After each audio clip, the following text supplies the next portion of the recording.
US president തിരഞ്ഞെടുപ്പിൽ നിന്ന് democratic party സ്ഥാനാർത്ഥിയും നിലവിലെ US പ്രസിഡന്റുമായ ജോ ബൈഡൻ പിന്മാറി. പാർട്ടിയുടെയും രാജ്യത്തിന്റെയും താൽപര്യം മുൻനിർത്തി പിന്മാറുന്നുവെന്ന് ഒരു വാർത്താക്കുറിപ്പിലൂടെ അദ്ദേഹം അറിയിച്ചു. റിപ്പബ്ലിക്കൻ സ്ഥാനാർത്ഥി ഡൊണാൾഡ് ട്രംപുമായി ജൂണിൽ നടന്ന സംവാദത്തിലെ ദുർബലമായ പ്രകടനത്തെ തുടർന്ന് സ്ഥാനാർത്ഥിത്വത്തിൽ നിന്ന് പിന്മാറാൻ ജോ ബൈഡനുമേൽ പാർട്ടിയിൽ നിന്ന് വലിയ സമ്മർദ്ദമുണ്ടായിരുന്നു. ഇനി അടുത്ത 6 മാസം ഭരണകാര്യങ്ങളിൽ ശ്രദ്ധ ചെലുത്തുമെന്ന് ബൈഡൻ വ്യക്തമാക്കി. 2016 തെരഞ്ഞെടുപ്പിൽ ട്രംപിന്റെ എതിരാളിയായിരുന്ന ഹിലരി ക്ലിന്റൺ അടക്കമുള്ളവർ ബൈഡന്റെ തീരുമാനത്തെ പിന്തുണച്ചും കമല ഹാരിസിന് പിന്തുണ നൽകിയും രംഗത്തെത്തുന്നുണ്ട്. ബൈഡൻ ഏത് വഴി തെരഞ്ഞെടുത്താലും താൻ ഒപ്പമുണ്ടാകുമെന്ന് പ്രഥമ വനിത ജിൽ ബൈഡൻ പ്രസ്താവിച്ചു. തിരഞ്ഞെടുപ്പിൽ ഡെമോക്രാറ്റിക് പാർട്ടിയുടെ സ്ഥാനാർത്ഥിയായി വൈസ് പ്രസിഡന്റും ഇന്ത്യൻ വംശജയുമായ കമല ഹാരിസിനെ ജോ ബൈഡൻ നിർദ്ദേശിച്ചിട്ടുണ്ട്. കമലയ്ക്ക് പൂർണ്ണ പിന്തുണ പ്രഖ്യാപിക്കുന്നതായി അദ്ദേഹം എക്സിൽ കുറിച്ചു. ഒന്നിച്ചു നിന്ന് ട്രംപിനെ തോൽപ്പിക്കണമെന്നും ഡെമോക്രാറ്റിക് പാർട്ടിയെ പിന്തുണയ്ക്കുന്നവരോട് അദ്ദേഹം ആഹ്വാനം ചെയ്തു. കമല ഹാരിസിനൊപ്പമുള്ള ചിത്രം പങ്കുവച്ചുകൊണ്ടായിരുന്നു ബൈഡന്റെ ട്വീറ്റ്. കമല ഹാരിസിന്റെ തിരഞ്ഞെടുപ്പ് പ്രചരണത്തിന് ഓൺലൈനായി സംഭാവന ചെയ്യാനുള്ള ലിങ്കും ബൈഡൻ എക്സിൽ പങ്കുവച്ചിട്ടുണ്ട്. ബൈഡന്റെ പിന്തുണ ലഭിച്ചതോടെ താൻ ബഹുമാനിതയായി എന്ന് കമല ഹാരിസ് പ്രതികരിച്ചു. കമല ഇതിനകം തന്നെ ഫണ്ട് രൂപീകരണത്തിനുള്ള ശ്രമങ്ങൾ തുടങ്ങിയിട്ടുണ്ട്.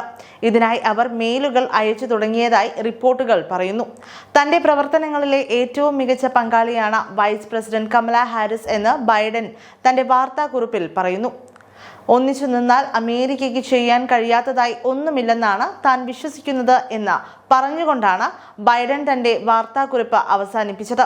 കമല ഹാരിസിന് പിന്തുണയുമായി രാജ്യത്തിന്റെ വിവിധ ഭാഗങ്ങളിൽ നിന്ന് ഡെമോക്രാറ്റിക് നേതാക്കളുടെ പ്രസ്താവനകൾ ഇറങ്ങിയിട്ടുണ്ട്. California governor Gavin Newsom Kamala നിർഭയയായ നേതാവാണെന്ന് പറഞ്ഞു.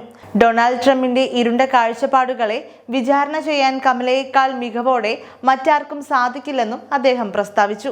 അതേസമയം US തെരഞ്ഞെടുപ്പിൽ ഡെമോക്രാറ്റ് സ്ഥാനാർത്ഥിയായി കമല ഹാരിസ് വരുന്നതിൽ പലസ്തീൻ പ്രക്ഷോഭകർക്ക് പ്രതീക്ഷ നൽകുന്നതാണ്. പലസ്തീനിലെ മാനുഷിക പ്രശ്നങ്ങളെ അഭിസംബോധന ചെയ്യണമെന്ന് കമല ഹാരിസ് നേരത്തെ പ്രസ്താവിച്ചിരുന്നു. ജോ ബൈഡന്റെ പ്രഖ്യാപനത്തോടെ എല്ലാം മാറുകയാണെന്ന് വൈറ്റ് ഹൗസിന് മുമ്പിലെ പ്രക്ഷോഭകരെ ഉദ്ധരിച്ച BBC റിപ്പോർട്ട് ചെയ്യുന്നു. കഴിഞ്ഞ തെരഞ്ഞെടുപ്പിൽ ബൈഡന് വോട്ട് ചെയ്തവരും ഇക്കൂട്ടത്തിലുണ്ട്. തനിക്ക് ബൈഡന്റെ കാര്യത്തിലുള്ള ഉത്സാഹം ഇതിനകം നഷ്ടപ്പെട്ടിരുന്നു എന്ന് ഇവർ പറയുന്നു. ഗാസ യുദ്ധത്തിലുടനീളം ഇസ്രായേലിനെ പിന്തുണയ്ക്കുകയാണ് ബൈഡൻ ചെയ്തിരുന്നത്. കമല ഹാരിസിന് പലസ്തീൻ നിലപാട് ബൈഡനേക്കാൾ വളരെ മെച്ചമാണെന്നൊന്നും പ്രക്ഷോഭകർ കരുതുന്നില്ല. എന്നാൽ തമ്മിൽ ഭേദമാണ്.